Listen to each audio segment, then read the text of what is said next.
آج ہم بیماری سے شفا کی دعائیں پارٹ 2 کریں گے۔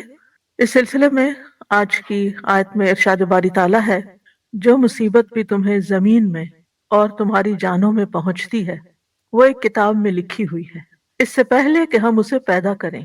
بے شک یہ اللہ پر بہت آسان ہے، تاکہ تم افسوس نہ کرو اس پر جو تم سے کھو جائے، اور تم نہ اتراؤ اس پر جو اللہ نے تمہیں دیا ہے، اور اللہ کسی خود پسند بہت فخر جتانے والے کو پسند نہیں کرتا۔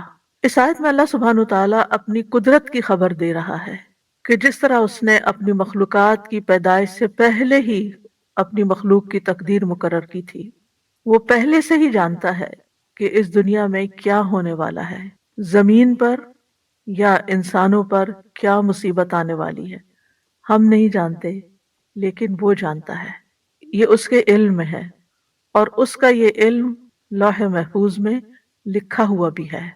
یعنی صرف اللہ تعالیٰ کے پاس ہی وہ علم نہیں، بلکہ پوری طرح ریکارڈڈ ہے۔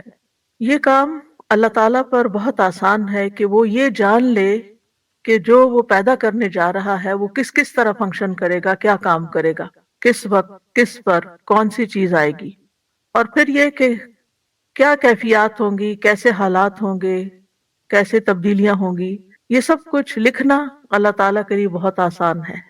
اس سے ہم اندازہ لگا سکتے ہیں کہ ہم مخلوق میں اور اللہ رب العزت میں کیا فرق ہے، یعنی اللہ سبحانہ تعالیٰ کی قدرت اور طاقت کتنی زیادہ ہے کہ ہر چھوٹی سے چھوٹی چیز، ایک ذرے سے ذرے کے بارے میں علم، اور آسمانوں اور پہاڑوں اور ان تمام چیزوں کے بارے میں علم اللہ تعالیٰ کے پاس ہے، اور لکھا ہوا بھی موجود ہے۔ یہ سب کچھ اس لیے بتایا جا رہا ہے، یعنی یہ تو ہے ایک حقیقت ہے، ایک ریالٹی ہے، کیونکہ اللہ تعالیٰ نے خود بیان کر دی۔ یہ ہمیں کیوں بتایا جا رہا ہے؟ تاکہ ہم دنیا میں کسی بھی چیز کے کھو جانے پر غم نہ کریں، چاہے وہ ہماری صحت ہو، یا کوئی کسی کی جان ہو، یا کوئی مال ہو، یا کوئی فصلیں ہوں، یا انسان کی آمدنی کا کوئی ذریعہ ہو۔ کوئی بھی چیز انسان سے کھو جائے تو اسے تقدیر کا حصہ سمجھ کر اس پر صبر کرے، اور جو نعمتیں اللہ تعالیٰ ہمیں دے، یعنی صرف یہ نہیں ہوتا کہ ہم سے لیا ہی جا رہا ہوتا ہے، بلکہ ساتھ ہی ہمیں بہت کچھ دیا بھی جا رہا ہوتا ہے۔ تو جو نعمتیں اس نے تمہیں عطا کی ہیں ان پر غرور اور تکبر نہ کرو، بلکہ شکر ادا کرو، کیونکہ اللہ تعالیٰ کسی تکبر کرنے والے، غرور کرنے والے، فخر کرنے والے کو پسند نہیں کرتا۔ انسان کے یہی دو رویے ہوتے ہیں کہ جب اسے تکلیف آتی ہے تو جزا فضا کرتا ہے، اور جب کچھ مل جاتا ہے تو آپے سے باہر ہو جاتا ہے۔ اور یہ دونوں رویے اللہ تعالیٰ کو پسند نہیں، بلکہ انسان کو ان دونوں اوقات میں وہ کرنا چاہیے جو اللہ تعالیٰ کو پسند ہے، اور اسے یہ یاد رکھنا چاہیے کہ یہ تقدیر کا ایک حصہ ہے۔ اللہ تعالیٰ نے یہ میرے بارے میں فیصلہ کیا ہے کہ اس وقت زندگی کے اس موڑ پر مجھے اس طرح کی بیماری آئے، یا تکلیف آئے، یا کوئی چیز جائے یا پھر آئے۔ عموماً یہ ہوتا ہے کہ ہم تکلیفوں کو زیادہ یاد رکھتے ہیں، ان کا تذکرہ زیادہ کرتے ہیں، لیکن جو نعمتیں ہمیں ملی ہیں ان کو ہم یاد بھی نہیں کرتے، گنتے بھی نہیں، ان پہ شکر بھی کم ادا کرتے، ان کا ذکر بھی نہیں کرتے۔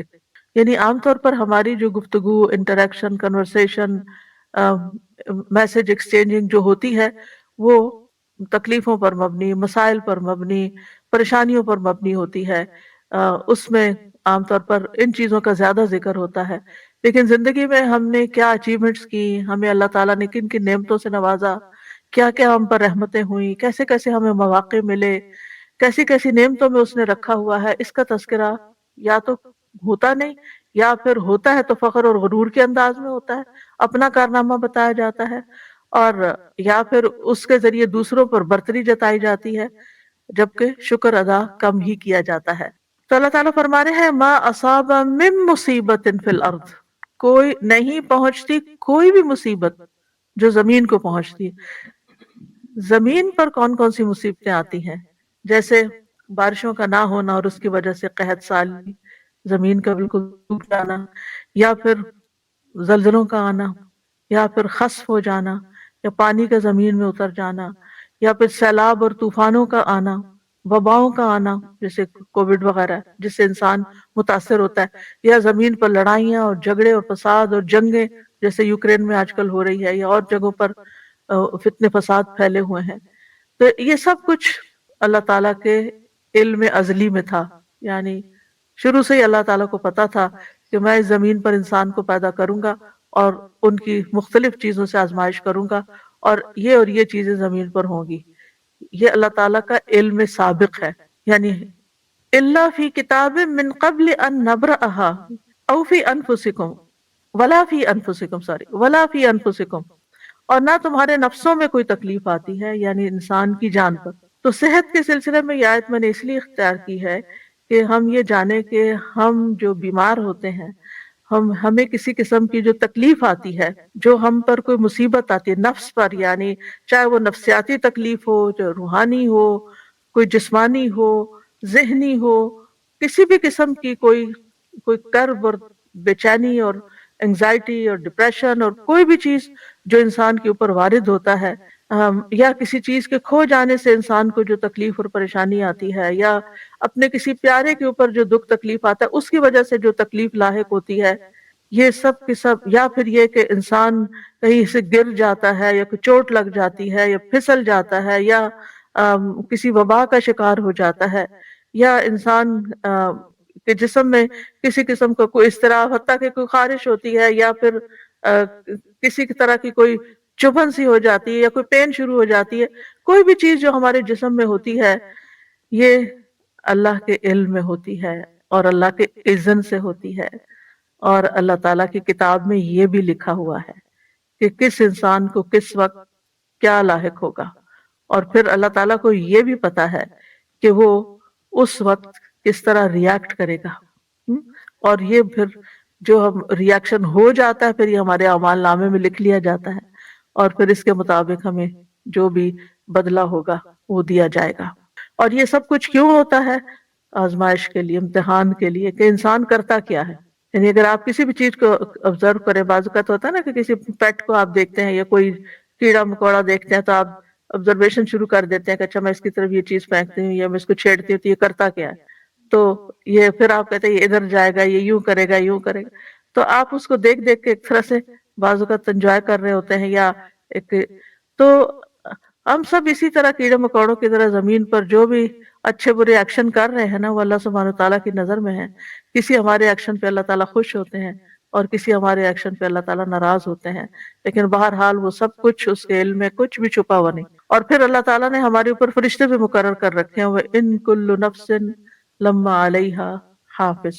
کوئی جان ایسی نہیں جس پر ایک نگران نہیں کھڑا، وہ دیکھ رہا ہے کہ یہ کرتا کیا ہے انسان، اور پھر کرامن کاتبین لکھے چلے جا رہے ہیں اچھا برا جو بھی ہم کرتے ہیں. تو یہاں پر فرمایا الا فی کتاب من قبل ان نبرأها، وہ ایک کتاب میں لکھا ہوا ہے اس سے پہلے کہ ہم اس کو پیدا کریں. ہاں کا مطلب مصیبت ہے، یعنی نبرأها اس تکلیف کو پیدا کریں. اور ایک قول یہ ہے کہ یہ زمین کی طرف جا رہی ہے بات، یا نفس کی طرف، کہ اس زمین کو پیدا کرنے سے پہلے یا اس انسانی جان کو پیدا کرنے سے پہلے. یعنی قرآن مجید کی یہ بلاغت ہے اور ایک خوبصورتی ہے کہ اس کے اندر اتنی وسعت آ جاتی ہے. ایک ہی ضمیر ہے اور اس میں انسان کی سوچ کی جہت کھلتی ہے کہ ہا کی ضمیر نفس کی طرف لوٹ رہی ہے، ہا کی ضمیر ارض، یہ سب مؤنث ہے، اور ہا کی ضمیر مصیبت کی طرف جا رہی ہے. یعنی اس سے پہلے کہ مصیبت آئے، اس سے پہلے کہ زمین پیدا ہو، اس سے پہلے کہ انسان پیدا ہو، یہ سب کچھ لکھا ہوا ہے. یعنی خیر و شر سارا سب کچھ لوح محفوظ میں محفوظ ہے. اور یہ تقدیر جو ہے یہ اللہ کا ازلی علم ہے، اور اللہ تعالیٰ نے ہر چیز کا علم کے اعتبار سے احاطہ کر رکھا ہے. کوئی چیز بھی اللہ کے علم سے باہر نہیں. وَأَنَّ اللَّهَ قَدْ أَحَاطَ بِكُلِّ شَيْءٍ عِلْمًا. اب آپ جب بیمار ہوتے ہیں، پریشان ہوتے ہیں، تو آپ اللہ تعالیٰ سے اپنی حالت کا واسطہ دے کے بھی دعا کر سکتے ہیں کہ یا اللہ تجھے تو پہلے سے ہی پتا ہے کہ میرے اوپر کیا آنا ہے، اور تجھے تو پہلے سے ہی پتا ہے کہ میں کتنی کمزور ہوں، اور تو میرے حال کو جانتا ہے، اور تو میری تکلیف کو جانتا ہے، تو مجھ پہ رحم فرما. یعنی اللہ تعالیٰ سے انسان اس طریقے سے بھی دعا کر سکتا ہے کہ یعنی اللہ تعالیٰ کی صفت علم کا واسطہ دے کر، کیونکہ قرآن مجید میں آتا ہے وَلِلَّهِ الْأَسْمَاءُ الْحُسْنَىٰ فَادْعُوهُ بِهَا. تو ہمیں اللہ تعالیٰ کی اسماء و صفات کا واسطہ اور وسیلہ دے کر بھی اللہ تعالیٰ سے دعا کرنی چاہیے. جیسے انی مسنی الضر وانت ارحم الراحمین. بس اللہ تعالیٰ کی رحمت کی بات کر دی، اللہ تعالیٰ کی اس صفت کی بات کر دی کہ آپ تو بہت زیادہ رحم فرمانے والے ہیں. یعنی مطلب کیا ہے؟ یعنی اگر کسی کو کہا جائے آپ تو بہت سخی ہیں تو اس کا کیا مطلب ہے کہنے کا؟ یہ تعریف کوئی کیوں کر رہا ہے کسی کی؟ تاکہ وہ اپنی سخاوت کا اظہار کرے. تو اسی طرح اللہ تعالیٰ سے ہم یعنی اللہ تعالیٰ کی صفت رحمت کا جب ذکر کرتے ہیں تو اس کا مطلب یہ ہے کہ آپ تو اس کے مالک ہیں اور آپ کر سکتے ہیں. تو یہ چیز اگر انسان اللہ تعالیٰ کے بارے میں سوچے کہ ہر چیز کو جانتا ہے، ہر چیز کو، لا عالم یعنی وانت علام الغیوب، میں نہیں جانتا تو جانتا ہے اور تو علام الغیوب ہے. قیامت تک جو کچھ ہونے والا ہے، جب سے پیدا ہوا جب تک ختم ہوگا، سب کچھ اس کے علم ہے. وَكُلَّ شَيْءٍ أَحْصَيْنَاهُ فِي إِمَامٍ مُبِينٍ، ایک واضح کتاب میں، ایک کھلے رجسٹر میں ریکارڈ رکھا ہوا ہے. اور حدیث سے پتہ چلتا ہے کہ آسمان و زمین کی تخلیق سے 50,000 سال پہلے مخلوقات کی تقدیر لکھی گئی. اب آپ سوچئے ان چیزوں پر جب آپ ایمان لے آتے ہیں، تقدیر پر ایمان لاتے ہیں، اور تقدیر پر ایمان لانا ضروری ہے. نبی صلی اللہ علیہ وسلم نے فرمایا ہر چیز کی ایک حقیقت ہوتی ہے، اور کوئی شخص اس وقت تک ایمان کی حقیقت کو نہیں پہنچ سکتا جب تک اسے یقین نہ ہو جائے کہ اسے جو چیز پہنچی ہے وہ اس سے خطا نہیں ہو سکتی تھی، اور جو چیز خطا ہو گئی ہے اس سے، وہ اسے پہنچ نہیں سکتی تھی. اب یہ جو ہمارا ایمان ہے، اس کی بنا پر اگر آپ کو کوئی تکلیف آ جاتی ہے، کوئی بیماری آ جاتی ہے، کوئی چیز چھو جاتی ہے، لگ جاتی ہے، ٹکرا جاتی ہے، کچھ ہو جاتا ہے، تو بجائے غصے میں آنے کے، فرسٹریشن کا شکار ہونے کے، آپ کے چہرے پہ اسمائل بھی آ سکتی. یہ تو ہونا تھا، یہ لکھا ہوا ہے، یہ اپنے وقت پہ پہنچ گیا مجھ تک، اب اللہ ہی اس کو دور کرنے والا ہے. جس کے اذن سے یہ تکلیف آئی ہے اسی کے اذن سے شفا ہوگی.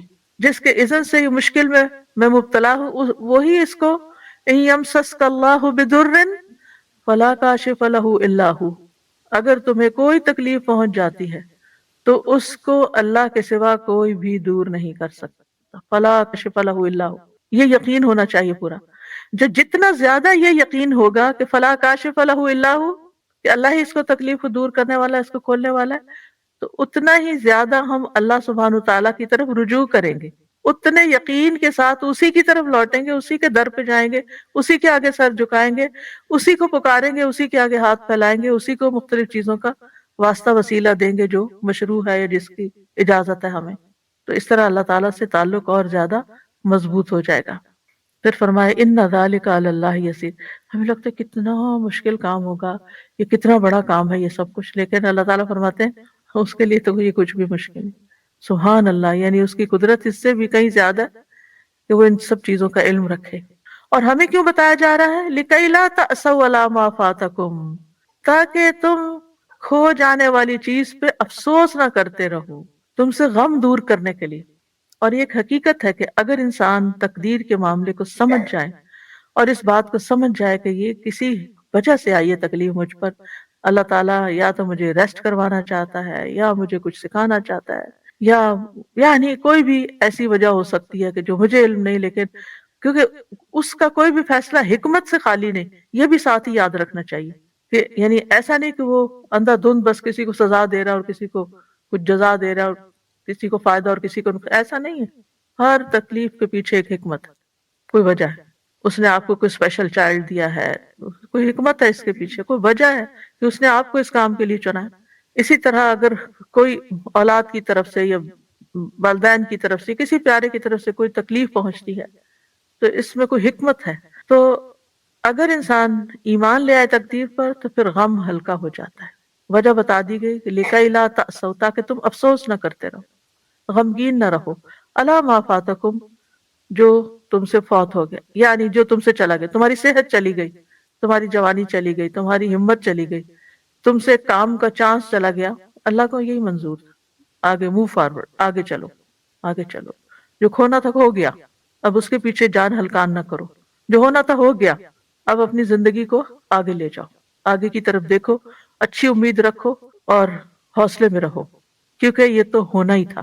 کیونکہ انسان ہمیشہ عافیت میں نہیں رہ سکتا، ہمیشہ خوشحالی میں نہیں رہ سکتا، ہمیشہ رزق کی فراوانی میں نہیں رہ سکتا. یہ کمی بیشی ہوگی، اور جب ہو تو انسان اگر صرف اتنی بات سوچ لے کہ لکھا ہوا تھا، یہ تو ہونا تھا، مکتوب لکھا ہوا تھا، اور اللہ نے کیوں لکھا، پھر انسان اللہ سے بحث نہیں کرتا، اللہ کے علم اور اللہ کی قدرت کو چیلنج نہیں کرتا، بلکہ اللہ کے بارے میں اچھا گمان رکھتا ہے. آپ دیکھیں کہ اللہ سبحانہ تعالیٰ پر اعتراض کرنا کس کا کام تھا؟ جانتے ہیں نا ہم، یہ شیطان کا کام تھا. تو پھر ہم کتنے مزے سے مختلف چیزوں پر اعتراض شروع کر دیتے ہیں. واضح طور پر شیطان کے نقش قدم پر چل رہے ہوتے ہیں، واضح واضح کلیئر کہ اللہ نے میرے ساتھ ایسا کیوں کیا، یہ میرے وائی می، یہ کیوں ایسا کیا، یہ آپ یاد رکھیں کہ یہ کیا ہے، یہ دراصل شیطان کے قدموں پر چلنا ہے، اس کی پیروی کرنا ہے، اس کے پیچھے جانا ہے۔ اور پھر دوسرا رویہ جو شیطانی رویہ ہوتا ہے، انا خیر منہ، وہ کیا ہے؟ تکبر والا۔ اور یہ تکبر والا رویہ یہ بھی اللہ کو ناپسند، یہ دونوں شیطانی رویے اللہ کو ناپسند ہے۔ ولا تفرحوا بما آتاکم، اس پہ مت خوش ہو، مت اتراؤ، مت اکڑو جو اللہ نے تمہیں دیا ہے، یعنی اپنی کسی بھی سکل پر، اپنی کسی ذہانت پر، اپنی کسی قابلیت پر، اپنے کسی کارنامے پر، اپنی کسی کامیابی پر۔ کیونکہ عام طور پر کیا ہوتا ہے کہ جب ہم یعنی ذرا سی دوسروں سے کوئی بہتر کام کر لیتے ہیں تو پھر ہم دوسروں کو حقیر سمجھنا شروع کر دیتے ہیں، میں اس سے بہتر ہوں، مجھے زیادہ اچھا پکانا آتا ہے، مجھے زیادہ اچھا پڑھانا آتا ہے، مجھے زیادہ اچھا فلاں کام آتا ہے، یعنی کوئی بھی جو کام اپنی چاہے قابلیت ہو، یا میرے پاس یہ زیادہ اچھا ہے، میرے بچے زیادہ خوبصورت ہیں، میرے بچے زیادہ پڑھے لکھے ہیں، میرا گھر زیادہ اچھا ہے، میرا یہ، یعنی انسان کو جتنی بھی نعمتیں ملی ہیں پھر انسان ان پر اترائے نہیں، فخر نہیں کرے۔ اور اترانا کیا ہوتا ہے اور تکبر کیا ہوتا ہے؟ دوسروں کو حقیر سمجھنا۔ اپنی خوشی کا اظہار منع نہیں ہے کہ اللہ کا شکر ہے اللہ نے دیا ہے، اگر اللہ نے دیا اچھا لباس آپ نے پہنا ہے، اچھا گھر بنایا ہے آپ نے، اچھی گاڑی خریدی ہے آپ نے، کوئی حرج نہیں۔ کل بھی ہم نے حدیث پڑھی تھی کہ ایک نیک انسان کے لیے مال جو ہے وہ نقصان دہ نہیں ہے، کیونکہ وہ ہر چیز پر اللہ کا شکر ادا کرتا رہے گا اور ان نعمتوں میں دوسروں کو شریک کرتا رہے گا، ان نعمتوں کو پا کر خیر اور بھلائی کے کام کرے گا۔ تو یاد رکھے، انسان یاد رکھے کہ اس دنیا میں انسان کو نعمتیں بھی ملیں گی اور تکلیف بھی آئے گی، لیکن ہر حال میں مطلوب اور مقصود کیا ہے کہ انسان اللہ کا بندہ بن کر رہے۔ اکرمہ ابن عباس سے روایت کرتے ہیں کہ وہ اللہ کے فرمان اسی آیت کے بارے میں کہتے ہیں کہ ہر شخص غمگین ہوتا ہے اور خوش ہوتا ہے، لیکن مومن اپنی مصیبت پر صبر کرتا ہے اور خوشحالی پر شکر کرتا ہے۔ اس آیت کو ایک بات یاد رکھیں کہ اس کا یہ مطلب نہیں کہ اگر ہر چیز لکھی ہوئی ہے تو انسان کوشش نہ کرے، نہیں، کوشش بھی کرنا اللہ کے اذن سے ہے اور اللہ کا حکم ہے اور ہمیں اس پر ابھارا گیا ہے۔ وَأَن لَيْسَ لِلْإِنسَانِ إِلَّا مَا سَعَىٰ، کہ تمہیں کوشش کرنا، کیونکہ ہمیں تو نہیں پتا نا آگے کیا لکھا ہوا ہے، ہمیں نہیں پتا، تو ہمیں جو نعمتیں ملی ہیں اور جو وسائل ملے ہیں اور جو جسمانی قوت ملی ہے اس کے ساتھ اس دنیا میں رہتے ہوئے احرص علی ما ینفع، جو چیزیں فائدہ دیتی ہیں ان کی حرص کرے، انسان اپنی صحت کا خیال رکھے، انسان اپنے لیے وہ تمام وسائل اختیار کرے، چاہے ایکسرسائز ہے، چاہے بریدنگ ہے، چاہے ہیلدی ڈائٹ ہے، یا جو بھی، یا پھر اگر بیمار ہوتا ہے تو علاج کرتا ہے، تو یہ انسان کے پارٹ پر ہے اور اس کو کرتے رہنا چاہیے۔ لیکن کچھ چیزیں کرتے رہنے کے باوجود بھی الٹ ہو جاتی ہیں، تو وہ پھر انسان کو یہ یاد رہے اس وقت کہ یہ ہونا تھا، کیونکہ انسان اس وقت زیادہ پشیمانی کا شکار ہوتا ہے، میں تو اتنی زیادہ کیئرفل ہوں اپنے ڈائٹ کے بارے میں نے تو کبھی شوگر استعمال نہیں کی تھی، یہ مجھے یہ بیماری کہاں سے آ گئی، اور یہ نہیں، یہ لکھا تھا اللہ، اس کی حکمت اللہ کو پتا ہے کہ اس نے آپ کو یہ بیماری کیوں بھیجی اور اس کے ذریعے آپ کو کیا سکھانا تھا، یا اس کے ذریعے آپ کے کتنے درجات بلند کرنے تھے، تو یہ اللہ تعالیٰ کو پتا ہے۔ ہمیں کیا کرنا ہے؟ احتیاط بھی برتنی ہے بیماری سے بچنے کے لیے، اور اگر آ جائے تو علاج بھی کرنا ہے، اسباب اختیار کرنے ہیں، لیکن اس سارے آزمائش کے عرصے میں اللہ سے راضی رہنا ہے۔ واللہ لا يحب كل مختال فخور، اللہ تعالیٰ کسی ایسے بندے کو پسند نہیں کرتا جو اپنے عمل میں غرور کرے اور اپنے قول میں فخریہ زبان استعمال کرے، فخر کرے، یعنی عمل میں ایسا لباس پہنے جو گھسیٹ گھسیٹ کے چلے، یا ایسی چال چلے، یا پھر اور پھر یہ کہ باتوں میں ایسی ایسی باتیں کرے کہ جس سے جو دوسروں کو ہرٹ کرنے والی ہوں اور شیخی بگاڑنے والی ہوں۔ تو بے صبرہ کرنے والا غم اور سرکش کرنے والی خوشی جو ہے، ان دونوں کی ممانعت کی گئی ہے۔ ابو بکر صدیق رضی اللہ عنہ کے پاس جب زیادہ مال لایا گیا، یعنی آپ کو معلوم ہے کہ نبی صلی اللہ علیہ وسلم کے زمانے میں فتوحات کا سلسلہ شروع ہو گیا تھا، بہت سی جگہوں سے غنائم وغیرہ آ رہے تھے، حضرت ابو بکر کے زمانے میں اور زیادہ بڑھ گیا، حالانکہ صرف 2 سال ہی تھے۔ تو جب زیادہ مال آیا آپ کے پاس تو انہوں نے کہا، اے اللہ، ہم طاقت نہیں رکھتے مگر یہ کہ ہم اس بات پر خوش ہوں جو تو نے ہمارے لیے مزین کیا ہے، یعنی ہمیں مال اچھا لگتا ہے، کوئی چیز ملتی ہے تو ہمیں خوشی ہوتی ہے۔ تو اب یہ ہے کہ کیا وہ کوئی بری چیز تھی کہ جس سے وہ یعنی جس کا وہ ذکر کرے؟ نہیں، وہ اس بات کا ذکر کرے کہ اللہ یہ ہمارے اندر آپ نے رکھ دیا ہے کہ جن زین للناس حب الشہوات من النساء والبنین والقناطیر یہ مال کی محبت ہمارے اندر رکھ دی گئی اور ہمیں اس سے خوشی بھی ہوتی ہے. تو مطلب یہ ہے کہ اس سے مراد وہ خوشی ہے، اس طرح خوش ہونا منع ہے کہ جو انسان کو تکبر اور سرکشی کی طرف لے جائے.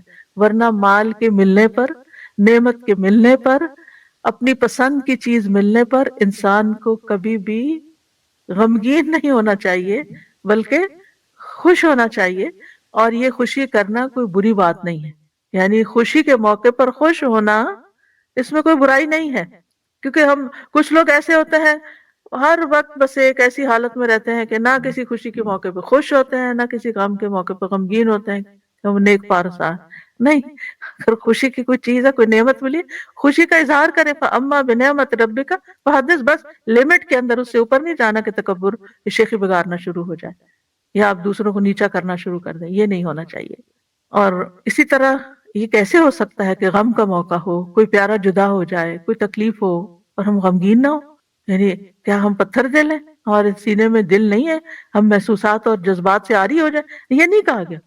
ہم غمگین بھی ہوں، ہمیں اجازت ہے غم کرنے کی. ہم غمگین ہوں، ہمیں اجازت ہے آنسو بہانے کی، لیکن حد سے باہر نہیں نکلنا، منہ سے کچھ نہیں نکالنا، اونچی آواز سے نہیں رونا، کوئی شکوہ شکایت نہیں کرنی اللہ تعالیٰ سے. اسی طرح بیماری ہے، بیماری میں تکلیف ہے، کوئی پین ہے، کوئی ایسی چیز آ گئی ہے کہ جو ڈاکٹرز کہتے ہیں علاج ہی کوئی نہیں ہے، بس اب آگے کی تیاری کرو. تو ایسے میں بھی مایوسی نہیں، غم ہے، مایوس نہیں ہونا.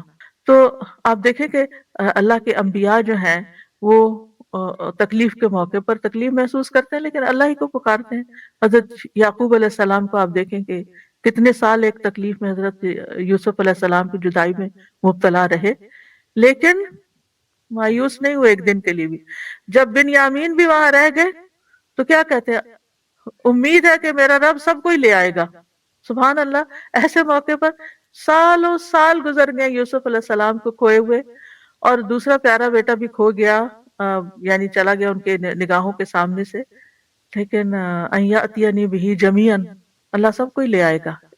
یہ اتنی بڑی بات کون کہہ سکتا ہے؟ وہی جس کو اللہ کی ذات پر پورا بھروسہ ہو، وہ صرف حالات کو نہ دیکھ رہا ہو کہ نہیں میں تو، میرا یہ اندازہ ہے، جو کچھ یہ ہو رہا ہے اس کا نتیجہ تو یہی نکلے گا.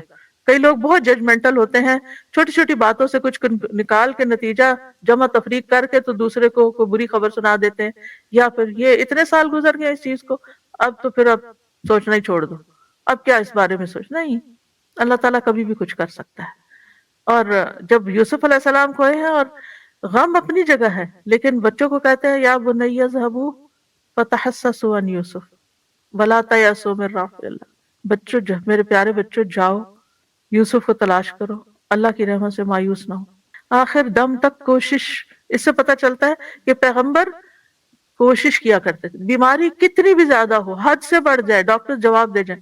اور کل آپ کو نورین جو ایک لیونگ میریکل ہے، آپ کو اس کی اپنی زبانی سننے کا موقع ملا کہ کس طرح سانسیں اکھڑنے لگتی تھی اور کس طرح ڈاکٹرز بالکل یعنی کہ ہوپلیس ہو گئے تھے، لیکن کس طرح اللہ سبحانہ تعالیٰ نے اس کو بالکل ایک نئی زندگی دی، اور کس طرح اللہ سبحانہ تعالیٰ نے بولنے کی قوت لوٹائی، سننے کی لوٹائی، دیکھنے کی لوٹائی، جو کہ اس بیماری میں ساری کھو گئی تھی. تو اللہ تعالیٰ کچھ بھی لوٹا سکتا ہے. اس لیے بیماری کتنی بھی شدید ہو، کبھی بھی مایوس نہ ہو، مایوسی نہیں. امید رکھیں میں ٹھیک ہو جاؤں گی، انشاءاللہ ٹھیک ہو جاؤں گی. اور اگر اللہ کی تقدیر نافذ ہونی ہے تو ایک دن تو نافذ ہونی ہے نا، ایک دن تو دنیا سے جانا ہی ہے، اور سبھی نے جانا ہے کہ اللہ بڑا ہے نا. اس یقین کے ساتھ کہ ٹھیک ہے، قانون ہے، سسٹم ہے، نظام ہے، جیل ہے، پولیس ہے، سب کچھ ہے، لیکن اللہ سب چیزوں سے بڑا ہے نا. اس یقین کے ساتھ کہ اللہ ہی سب سے بڑا ہے، تو اللہ سبحانہ تعالیٰ کو اگر انسان بڑا سمجھ کر اس کے آگے جھکتا ہے تو اللہ تعالیٰ ضرور سنتا ہے. تو بہرحال یہ بات یاد رکھنے کی ہے کہ جو کچھ دنیا میں ہوتا ہے ہر چیز تقدیر کے ساتھ ہے، اور کوئی چیز تقدیر سے سبقت نہیں کر سکتی. نبی صلی اللہ علیہ وسلم نے فرمایا اگر تقدیر سے کوئی چیز سبقت کر سکتی تو وہ نظر ہے، نظر لگنا. ہماری عمر، رزق، عمل، سب کچھ تقدیر سے ہے. آزمائش کا آنا بھی تقدیر سے ہے. حسن بصری کہتے ہیں بے شک اللہ تعالیٰ نے مخلوقات کو پیدا کیا تو ان کے ساتھ ہی ان کی تقدیر کو بھی بنایا. ان کی عمروں کو تقدیر کے مطابق تقسیم کیا، ان کے رزق کو تقدیر کے مطابق تقسیم کیا، اور آزمائش اور صحت اور تندرستی کو بھی تقدیر کے مطابق تقسیم کیا. بیماری بھی تقدیر سے ہے، یعنی ہم سب کو یہ یاد رکھنا چاہیے کہ اگر کوئی بیماری آئی ہے تو یہ میرے مقدر میں لکھی ہوئی تھی. اسی طرح کسی کا عقل مند ہونا اور بے وقوف ہونا یہ بھی تقدیر کا حصہ ہوتا ہے. رسول اللہ صلی اللہ علیہ وسلم نے فرمایا ہر چیز تقدیر سے وابستہ ہے، یہاں تک کہ فہم و فراست اور بے بسی بھی. پھر موت کا وقت اور جگہ. نبی صلی اللہ علیہ وسلم نے فرمایا جب تم میں سے کسی کی موت کسی زمین پر مقرر ہوتی ہے تو اسے وہاں جانے کی حاجت پڑ جاتی. جب وہ اپنے اینڈ مقام پہ پہنچتا ہے تو اللہ تعالیٰ اس کی روح قبض کر لیتا ہے، اس سے آگے نہیں جا سکتا. کتنے لوگ پلین میں فوت ہو جاتے ہیں، اچھے بھلے صحت مند سوار ہوتے ہیں لیکن اتر نہیں سکتے، ان کی موت وہاں لکھی ہوتی ہے. اور قیامت کے دن وہ زمین کہے گی اے مالک یہ تیری امانت حاضر ہے. پھر اسی طرح یہ ہے کہ احتیاط کرنا توکل کے منافی نہیں. اس کا یہ مطلب نہیں تقدیر میں جو ہوگا نہیں ہمیں کوشش نہیں کرنی چاہیے، کوشش بھی کرنی چاہیے اور احتیاط بھی کرنی چاہیے. مترف کہتے ہیں کسی کو ایسا نہیں کرنا چاہیے کہ وہ اونچے پہاڑ پر چڑھ کے خود کو نیچے گرائے اور کہے میری تقدیر میں یہ لکھا تھا. کہ بہت سے لوگ خودکشی کو کہتے ہیں جب تقدیر میں ہی خودکشی لکھی تھی تو اس نے کر لیا، اب اس پہ کیا الزام. تو یہ نہیں ہے. اللہ نے انسان کو جو اپنا اختیار بھی دیا ہے، لیکن تقدیر کیا ہے کہ اللہ کو پہلے سے، تقدیر کا مطلب تو اندازہ کرنا، اللہ کو پہلے سے ہی پتا تھا، اللہ کا اندازہ تھا اور درست اندازہ تھا کہ یہ شخص اس کو یہ اور یہ مشکل آئے گی اور یہ اس کا جو حل ہے وہ خودکشی میں ڈھونڈے گا. یہ اللہ کو پہلے سے پتا تھا. تو اللہ تعالیٰ کو بلیم نہیں کیا جا سکتا کہ اللہ نے اس کے اوپر زبردستی لکھ دیا کہ نہیں تم ضرور خودکشی کرو. یہ اللہ کا علم ہے. تقدیر کیا ہے؟ اللہ کا علم ہے کہ اللہ کو پہلے سے ہی پتا ہے کہ لوگ کس کس طرح بہیو کریں گے، اپنے جو ان کو جو چیزیں ان کو دی گئی ہیں، جو وسائل ان کو دیے گئے ہیں، جو زندگی ان کو دی گئی ہے، وہ اس کے ساتھ کیا کریں گے. تو انسان کو احتیاط کرنی چاہیے، کوشش کرنی چاہیے، بچاؤ اختیار کرنا چاہیے، دعا کرنی چاہیے. لیکن اگر کوئی تکلیف آ جائے تو یہی سوچنا چاہیے کہ یہ میرے لیے میری قسمت میں تھی، یہ مجھے ملنی ہی تھی. اور مومن کا رویہ کیا ہوتا ہے جب کوئی تکلیف آ جاتی ہے تو وہ سوچتا ہے کہ اللہ کا اذن تھا، اس میں کوئی حکمت ہے، اور وہ اس بات کو نہیں بھولتا کہ قُل لَن يُصِيبَنَا إِلَّا مَا كَتَبَ اللَّهُ لَنَا هُوَ مَوْلَانَا وَعَلَى اللَّهِ فَلْيَتَوَكَّلِ الْمُؤْمِنُونَ. آپ ان سے کہیے ہمیں اگر کوئی مصیبت آئے گی تو وہی آئے گی جو اللہ نے ہمارے مقدر میں لکھ رکھی ہے، وہی ہمارا سرپرست ہے، اور مومنوں کو اللہ پہ توکل کرنا چاہیے. توکل اسباب کے منافی نہیں، یا اسباب توکل کے منافی نہیں. یعنی اگر آپ توکل کرتے ہیں تو اس کا مطلب یہ نہیں کہ آپ اسباب اختیار نہ کریں، اور اگر آپ اسباب اختیار کرتے ہیں تو اس کا یہ مطلب نہیں کہ آپ توکل نہ کریں اور اسباب پہ بھروسہ کر بیٹھیں کہ میرے پاس سب کچھ ہے میں کر لوں گی. نہیں، اللہ کے اذن سے ہی ہوگا. میرا بھروسہ اللہ پہ، اللہ مجھ سے کروائے گا، میں کوشش کروں گی، کروائے گا اللہ. دوسری بات یہ، بیماری آ جائے، تکلیف آ جائے تو اللہ ہی کو پکاریں، فوراً دعا مانگیں، اس کی طرف رجوع کریں. امن یجیب المضطر اذا دعاہ ویکشف السوء. بھلا کون ہے جو لاچار کی فریاد رسی کرتا ہے جب وہ اسے پکارتا ہے اور اس کی تکلیف کو دور کرتا ہے. پھر اسی طرح سورۃ الانعام میں آتا ہے وَإِن يَمْسَسْكَ اللَّهُ بِضُرٍّ فَلَا كَاشِفَ لَهُ إِلَّا هُوَ وَإِن يَمْسَسْكَ بِخَيْرٍ فَهُوَ عَلَى كُلِّ شَيْءٍ قَدِيرٌ. اور اگر اللہ تمہیں کوئی نقصان پہنچائے تو اس کے سوا اسے کوئی دور کرنے والا نہیں، تو پھر اس سے دعا کرنی چاہیے نا کہ وہ اسے دور کر دے. اور اگر وہ تمہیں کوئی خیر پہنچائے تو ہر چیز پہ خوب قدرت رکھنے والا نہیں، وہ کر سکتا ہے، لہٰذا پھر اسی کی طرف جائیں، اسی سے مانگیں اور زیادہ مانگیں.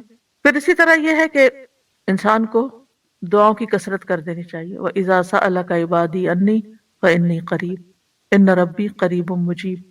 اور پھر پورا بھروسہ اللہ پہ ہونا چاہیے، کسی ڈاکٹر پر، کسی انسان پر نہیں کہ یہ کر دے گا میرے لیے، کہ ان انسانوں کی کوشش بھی اللہ کے اذن سے ہی کامیاب ہوتی ہے. انسانوں کو عقل کس نے دی؟ جس عقل کے ساتھ وہ دوائیاں استعمال کرتے وہ جو دوا بنی ہے وہ کس نے پیدا کیا؟ وہ سارا سبسٹینس جو تھا، سب کچھ اللہ کی طرف سے ہے. تو اللہ ہی کو کافی سمجھے، اور پھر اللہ ہی طبیب ہے. اللہ تعالیٰ نے پھر یہ کہ حالات بہتر ہونے کے لیے انتظار کریں صبر کے ساتھ.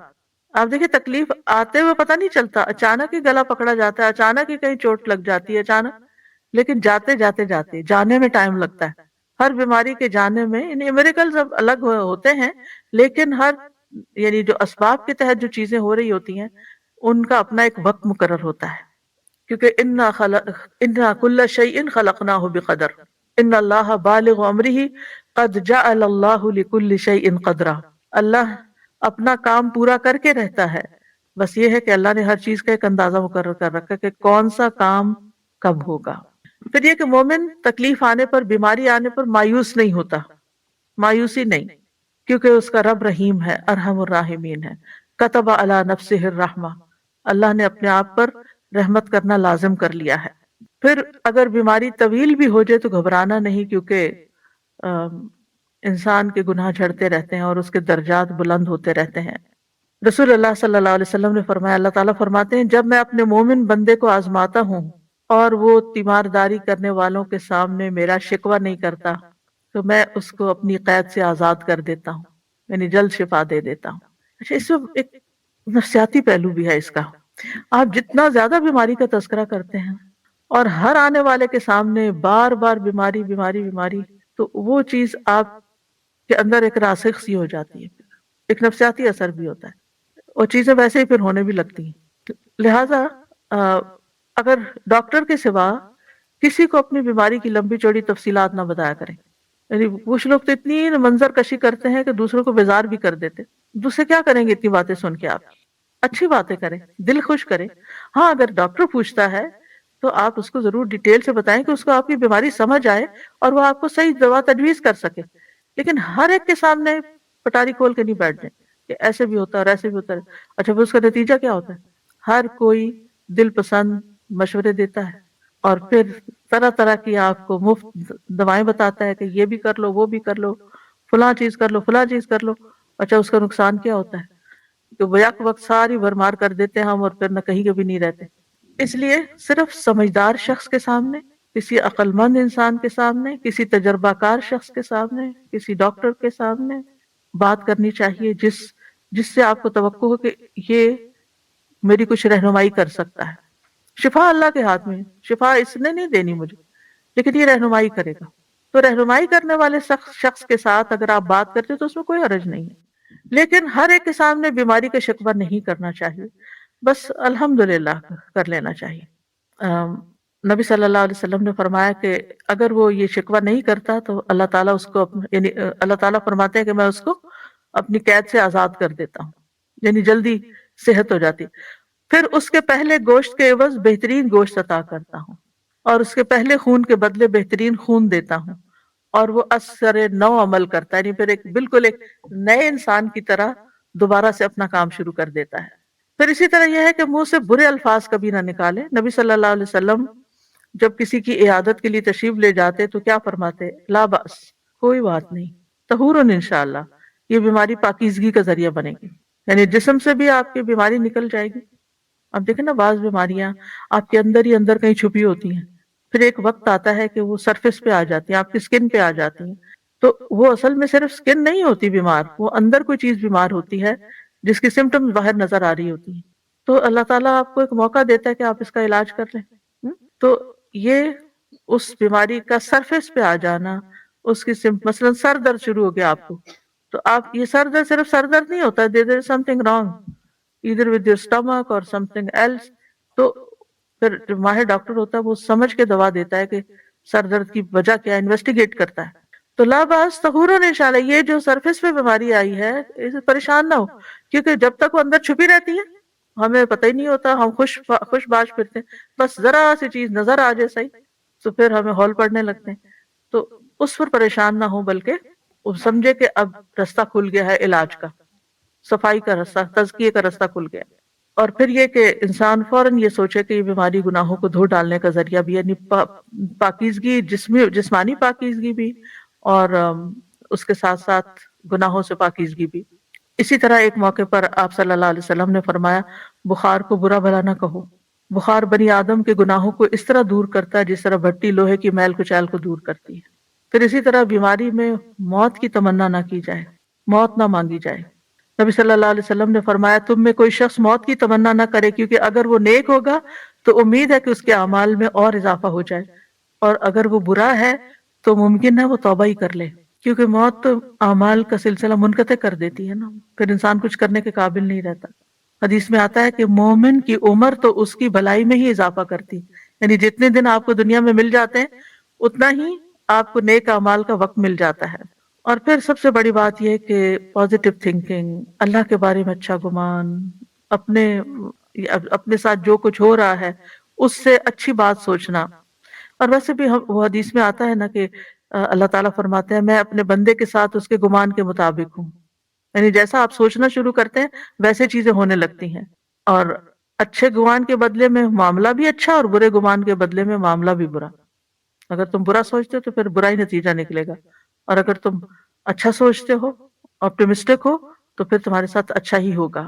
پھر پلٹ کے بات انسان کے اپنے اوپر ہی آ جاتی ہے کہ انسان اپنے لیے کیا سوچتا ہے، کیا چاہتا ہے۔ پھر یہ کہ اللہ کے وعدوں کو یاد رکھے، جو وعدے اس نے اپنی کتاب میں کیے ہیں۔ شعراوی جو ایک ایجپشن مفسر ہیں، ان کے لیکچرز موجود ہیں، بس یہ کہ کلوکیل عربک میں دیتے ہیں تو سمجھنے بڑے مشکل ہوتے ہیں، لیکن ان کے تفسیر کا ایک انوکھا ہی انداز ہے، بہت گہرائی میں بات کرتے ہیں اور بہت عمدہ چیزیں، خزانے ڈھونڈ ڈھونڈ کے لاتے ہیں۔ وہ کہتے ہیں کہ میں ان چار لوگوں پہ حیران ہوں جو چار چیزوں سے غافل ہیں۔ میں اس بندے پہ حیران ہوتا ہوں جو کسی غم میں مبتلا ہے، وہ کس طرح اللہ کے اس فرمان سے غافل ہو جاتا ہے، لا الہ الا انت سبحانک انی کنت من الظالمین، جبکہ اللہ تعالیٰ اس کے بعد فرماتا ہے فاستجبنا لہ ونجیناہ من الغم وکذالک ننجی المؤمنین، کہ ہم اسی طرح مومنوں کو نجات دیتے ہیں غم سے، ہم نے اس کا غم دور کر دیا، یعنی یونس علیہ السلام کا۔ جب اللہ نے یہ وعدہ کیا ہے کہ غم کا علاج ہے اس آیت کے اندر، تسبیح کے اندر، تو وہ تسبیح کیوں نہیں کرتا؟ وہ کہتے ہیں میں اس بندے پہ حیران ہوتا ہوں جسے کسی تکلیف سے آزمایا گیا، یعنی کوئی بیماری آئی اس پر، کہ وہ کس طرح اللہ کے اس فرمان سے غافل ہو جاتا ہے، انی مسنی الضر وانت ارحم الراحمین، مجھے تکلیف پہنچی ہے اور تو سب رحم کرنے والوں سے زیادہ رحم کرنے والا ہے۔ جبکہ اللہ تعالیٰ اس کے بعد فرماتا ہے فاستجبنا لہ، ہم نے اس کی دعا قبول کر لی، فکشفنا ما بہ من ضر، اور جو کچھ تکلیف اسے تھی وہ ہم نے اس سے دور کر دی۔ تو اللہ سبحانہ تعالیٰ اگر ایوب علیہ السلام کی سنتا ہے تو ہماری بھی سنے گا۔ ان کی دعا قبول کر لی اور اللہ نے ان کو بیماری سے صحت عطا کی، تو یہ اللہ کا وعدہ ہے۔ پھر کہتے ہیں میں اس بندے پہ حیران ہوتا ہوں جو خوف سے آزمایا گیا، وہ کس طرح اللہ کے اس فرمان سے غافل ہو جاتا ہے، حسبنا اللہ ونعم الوکیل۔ کیونکہ اس کے بعد اللہ تعالیٰ فرماتے ہیں فانقلبوا بنعمت من اللہ وفضل لم یمسسہم سوء، وہ تو اللہ کی نعمت اور فضل کے ساتھ لوٹے، انہیں کوئی تکلیف نہ پہنچی۔ تو یہ غم اور اس سے غم دور کرنے والی اور فکر و پریشانی دور کرنے والی آیت ہے، حسبنا اللہ ونعم الوکیل۔ پھر کہتے ہیں میں اس بندے پہ حیران ہوتا ہوں جو لوگوں کے مکر و فریب سے آزمایا گیا، یعنی لوگوں نے اس کے ساتھ چال چلی ہو، وہ کس طرح اللہ کے اس فرمان سے غافل ہو جاتا ہے، وَأُفَوِّضُ أَمْرِي إِلَى اللَّهِ وَإِنَّ اللَّهَ بَصِيرٌ بِالْعِبَادِ، میں اپنا معاملہ اللہ کے سپرد کرتا ہوں، بے شک اللہ بندوں کے حال کو خوب دیکھنے والا۔ یہ یعقوب علیہ السلام نے پڑھی تھی یہ آیت کہ میں اپنا معاملہ اللہ کے سپرد کرتا ہوں۔ اور اسی طرح سورۃ غافر میں بھی آتا ہے، اور اس کے بعد اللہ تعالیٰ فرماتے ہیں وَفَوَقَاهُ اللَّهُ سَيِّئَاتِ مَا مَكَرُوا۔ ہاں یہ رجل المؤمن نے یہ آیت پڑھی، رجل مؤمن جو تھا اس نے یہ آیت پڑھی تھی جب وہ فرعون کے دربار میں اس نے حق بول دیا تھا اور اسے پتا تھا کہ اب میرے ساتھ کیا ہونے والا ہے، اور اس کے بعد اس نے اپنا معاملہ اللہ کے سپرد کیا۔ اللہ نے اس کو بچا لیا اور آل فرعون کو ڈبو دیا۔ جس دشمن کے غرق ہونے کی خوشی میں ابھی آپ نے 10 محرم کا روزہ رکھا تھا، روزہ تو رکھ لیتے پھر یاد نہیں ہوتا کہ کس چیز کے شکرانے کا۔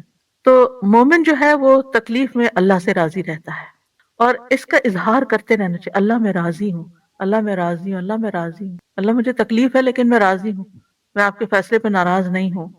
کیونکہ جو اللہ کی تقسیم پہ راضی ہو جائے، حدیث میں آتا ہے اللہ اسے برکت اور وسعت دیتا ہے، اور جو راضی نہ ہو اس کو برکت نہیں ملتی، کیونکہ اللہ تعالیٰ نے اپنے بندے کو جو کچھ دے رکھا ہوتا ہے وہ اس میں اس کا امتحان لیتا رہتا ہے کہ کیا امتحان کا بندہ کیا کرتا ہے۔ مجھے یاد ہے بچپن میں ہم اسکول میں تھے نا چھوٹے چھوٹے، تو بعض اوقات بچے کوئی اپنے ساتھ سویٹس لے آتے، کچھ لے آتے، تو پھر وہ ایک دوسرے سے کہتے کہ مجھے بھی دو، ایک دوسرے سے کہتے کہ مجھے بھی چکھاؤ۔ تو بچے عموماً اسٹنجی ہوتے، کہتے ہیں کیوں نہیں دینا، تو کہتے اوہو ہم نے تو صرف تمہارا دل دیکھا تھا کہ تم کیا کہ تم کیا کرتے ہو۔ آپ کو بھی یاد ہوگا شاید اس طرح کے کہ تمہارا دل دیکھتے، تو وہ اس کو بہت برا بلا کہتے تھے جو بچہ شیئر نہیں کرتا تھا یا اکیلے ہی بیٹھ کے لنچ کر لیتا تھا۔ تو بہرحال تو اللہ تعالیٰ بھی ہمارا دل دیکھ رہے ہیں کہ میں اس کو ایک چیز دیتا ہوں اور پھر اس سے مانگتا ہوں کہ دے دو میرے راستے میں، تو پھر دیکھے کرتا ہے کیا۔ تو بہرحال مصیبت پر بھی جو اللہ تعالیٰ کا شکر ادا کرتا ہے وہ خاص شاکرین میں سے ہوتا ہے. یعنی ایک شکر ہوتا ہے جو عام نعمتیں ہیں جو سب کو اکٹھی ملی ہوئی ہیں نا، جیسے ہوا ہے، پانی ہے، سورج ہے، یہ سب مومن کافر سب کو ملی ہوئی ہیں نا، ہمیں بھی ملی ہوئی ہیں، اس پر بھی شکر ہے. اور ایک ہوتا ہے اللہ کے نیک بندوں کا شکر، جو نعمتیں خاص ان کو ملی ہوتی ہیں، جیسے آپ کو قرآن کی نعمت ملی، علم کی دولت ملی، وغیرہ وغیرہ، یہ کہ اتنے بے شمار لوگوں میں سے اللہ نے آپ کو توفیق دی کہ آپ یہاں آ کے سیکھ رہے ہیں، اس پر شکر ادا کرتے ہیں. اور ایک ہوتا ہے خاص الخاص بندوں کا شکر، اور وہ ہوتا ہے کہ اگر انہیں کوئی تکلیف بھی پہنچے تو پھر بھی وہ شکر گزار ہوتے ہیں کہ اللہ آپ نے اتنا کچھ تو ہمیں دے رکھا ہے، اگر یہ ایک چیز چلی گئی یا ایک تکلیف آ گئی تو کیا ہوگا. پھر یہ ہے کہ بیماری میں انسان اپنی عبادت جتنی ممکن ہو وہ کرتا رہے، اس کو نہ بھولے، نمازیں نہ چھوڑ کے بیٹھ جائیں. اس میں ہم دیکھتے ہیں نبی صلی اللہ علیہ وسلم نے اپنی بیماری میں حکم دیا کہ حضرت ابوبکر لوگوں کو نماز پڑھائیں. جب وہ لوگوں کو نماز پڑھانے لگے تو رسول اللہ صلی اللہ علیہ وسلم نے اس دوران ایک دفعہ اپنے آپ کو ذرا ہلکا محسوس کیا، اور اس وقت ابوبکر ابھی نماز پڑھا رہے تھے کہ آپ وہاں تشریف لے گئے.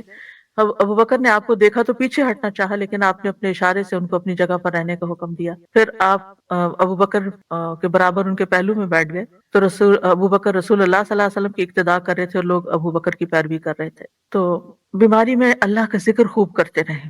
ایک بڑی خوبصورت حدیث ہے، یہ دعائیں ایپ میں نے یہ ڈلوا دی ہوئی ہے، یہ ذکر بھی. الاغر ابو مسلم کہتے ہیں میں گواہی دیتا ہوں کہ ابو سعید اور ابو ہریرہ رضی اللہ عنہما نے گواہی دی کہ ان دونوں کی موجودگی میں رسول اللہ صلی اللہ علیہ وسلم نے فرمایا جو لا الہ الا اللہ واللہ اکبر کہتا ہے تو اس کا رب اس کی تصدیق کرتا ہے اور کہتا ہے ہاں میرے سوا کوئی معبود برحق نہیں، میں ہی سب سے بڑا ہوں. جب وہ لا الہ الا اللہ وحدہ کہتا ہے تو اللہ تعالیٰ فرماتا ہے ہاں مجھ تنہا کے سوا کوئی معبود برحق نہیں. اور جب وہ لا الہ الا اللہ وحدہ لا شریک لہ کہتا ہے تو اللہ تعالیٰ کہتا ہے ہاں مجھ تنہا کے سوا کوئی معبود برحق نہیں اور میرا کوئی شریک نہیں. اور جب لا الہ الا اللہ لہ الملک و لہ الحمد کہتا ہے تو اللہ تعالیٰ کہتا ہے کہ ہاں کوئی معبود برحق نہیں مگر میں، میرے ہی لیے بادشاہت اور میرے ہی لیے حمد ہے. اور جب لا الہ الا اللہ وحدہ لا الہ الا اللہ ولا حول ولا قوت الا باللہ کہتا ہے تو اللہ تعالیٰ فرماتے ہیں ہاں میرے سوا کوئی معبود نہیں اور گناہوں سے بچنے اور بھلے کام کی قوت نہیں مگر میری توفیق سے. آپ فرماتے تھے جو کوئی ان کلمات کو اپنی بیماری کی حالت میں کہے اور مر جائے تو اسے آگ نہیں کھائے گی. تو ہر بیمار کو یہ ذکر ضرور کرنا چاہیے. رسول اللہ صلی اللہ علیہ وسلم نے فرمایا جس نے یہ 5 کلمات کسی دن یا رات یا کسی مہینے میں پڑھے پھر اس میں وہ فوت ہو گیا تو اس کے گناہ معاف کر دیے جائیں گے. اور وہ کیا ہے؟